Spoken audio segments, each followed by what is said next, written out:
waterway. India was most of the advanced seafaring country in the past. So here in the past, when the Portuguese they came to India, how did they travel? This new sea route to India was began by Vasco da Gama, right? So the transportation was taken place only by water. So this waterway provide navigation facility, the means of ships and boats. Waterways can be divided into two types, that is called inland waterway and ocean waterways.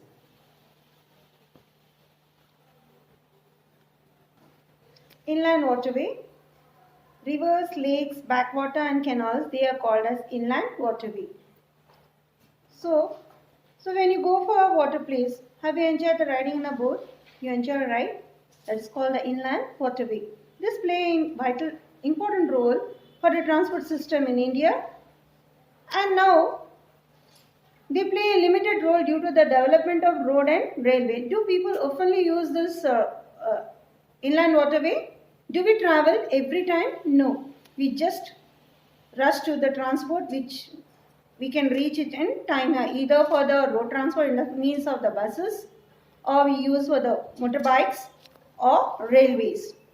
So in India, inland waterways are mainly carried. For what purpose it is used? It is used for carrying goods and also for people, like along River Ganga, the Brahmaputra and the tributaries in North India. The South Indian rivers are navigable only in the deltic coast here. Previously, where a person wants to travel, for example, he wants to reach for a pilgrimage. So now very easy, that's called air transport. Within an hour, the people will be there. But in olden days, how the people were traveling, they were using this inland waterway. It takes a very long duration time to reach it. Now it has become a very convenient. The people, to save time, they will be in timing over there from one nation to other nation also. The next is called the ocean waterway. Water transport through sea and oceans, that is from ocean waterway. India has a long coastal line and some ports. India is located at the center of the eastern hemisphere. 85% of the foreign trade is seaborne. Yes, heavy transportation, heavy goods is carried through sea waves. Okay, in the sense by waterway. And there, now let us study about the ports here. The ports between land and sea routes where the ships are docked for loading and unloading. Like we have the auto station, bus station. In same way for the huge ships, that is called as in ports and harbors, where they can stop and they can collect the goods. That is called as harbors. And there are many ports located in our India. They are grouped under major divisions, intermediate and minor ports. And major ports are facilitated with the large ships. You can see a large ships, that is called as a ports. And they have sheltered harbour and modern facilities for handling cargo. There are 14 major ports in India,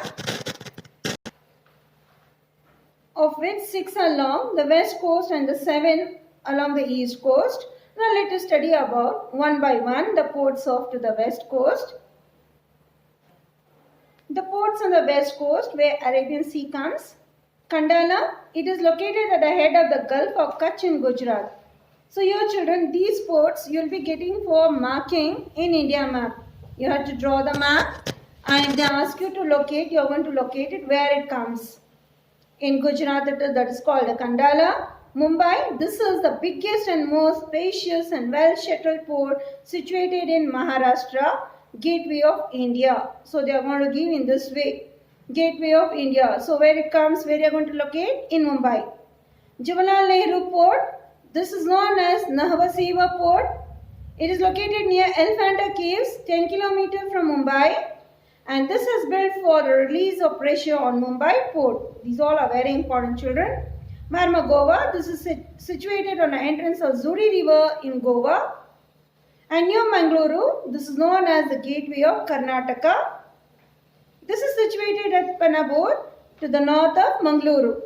That is about the west coast. Kochi, this is located on the coast of Kerala, that is to the south part. And this is called the Queen of the Arabian Sea. So you will be getting like the Queen of Arabian Sea. Where you are going to locate? That is to Kerala. The next comes to the east coast where the Bay of Bengal comes, Tuticorin. This is situated to the southeastern part of Tamil Nadu, Chennai. This is in Tamil Nadu, an oldest port, and it has an artificial harbour. In north, this is developed to reduce the pressure of traffic on Chennai port located to the north part of Chennai. Next comes Visakhapatnam. This is the deepest land locked and protected port. This is located on the coast of Andhra Pradesh. Paradeep, this is located at Mahanadi Delta in Odisha. This comes under Odisha. And Haladi, this comes to the river Hooghly and Haladi to the west of Bengal. It receives larger ship which cannot enter Kolkata port. Which one? That is called as Haladi. And next is called Kolkata. This is located on the left bank of the river Hooghly, and this is second biggest port in India and largest terminal port in Southeast Asia. And it suffers from the problem of slitting. So to clear its slit, dredging it's required. So here you are going to just learn it. The second largest port in India and largest terminal port in Southeast Asia is Kolkata. Port Blair, that comes under Andaman and Nicobar Islands, which is one of the union territories of India. So these are the ports that you have to locate. Any one can be asked, so you should be either to the west or either to the east. You should carefully locate it.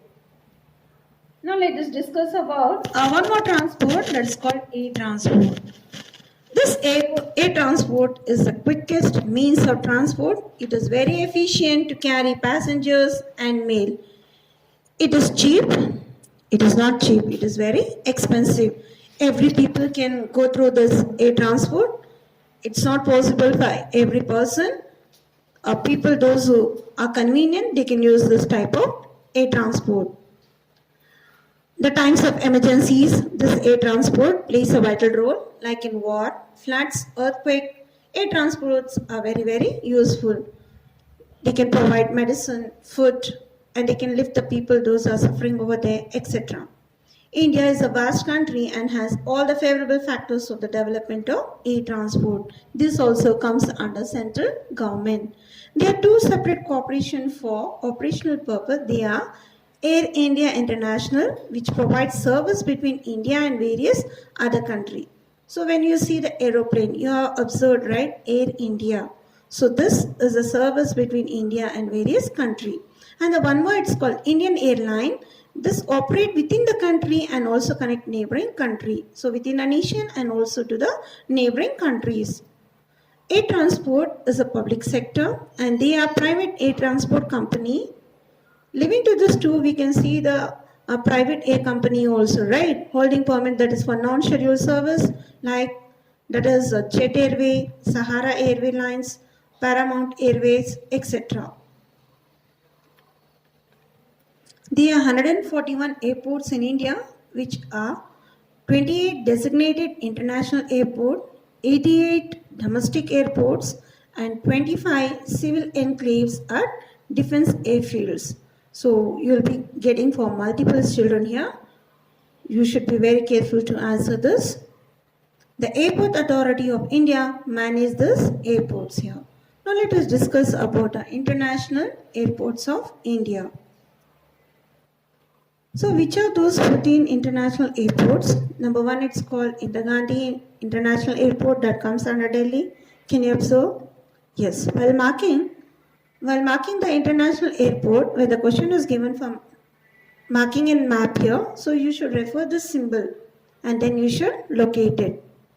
Indira Gandhi International Airport that comes under Delhi, Chhatrapati Shivaji International Airport in Mumbai, Netaji Subhash Chandra Bose, Kolkata, Anna International Airport, Chennai. So among this, Kempegowda International Airport in Bengaluru.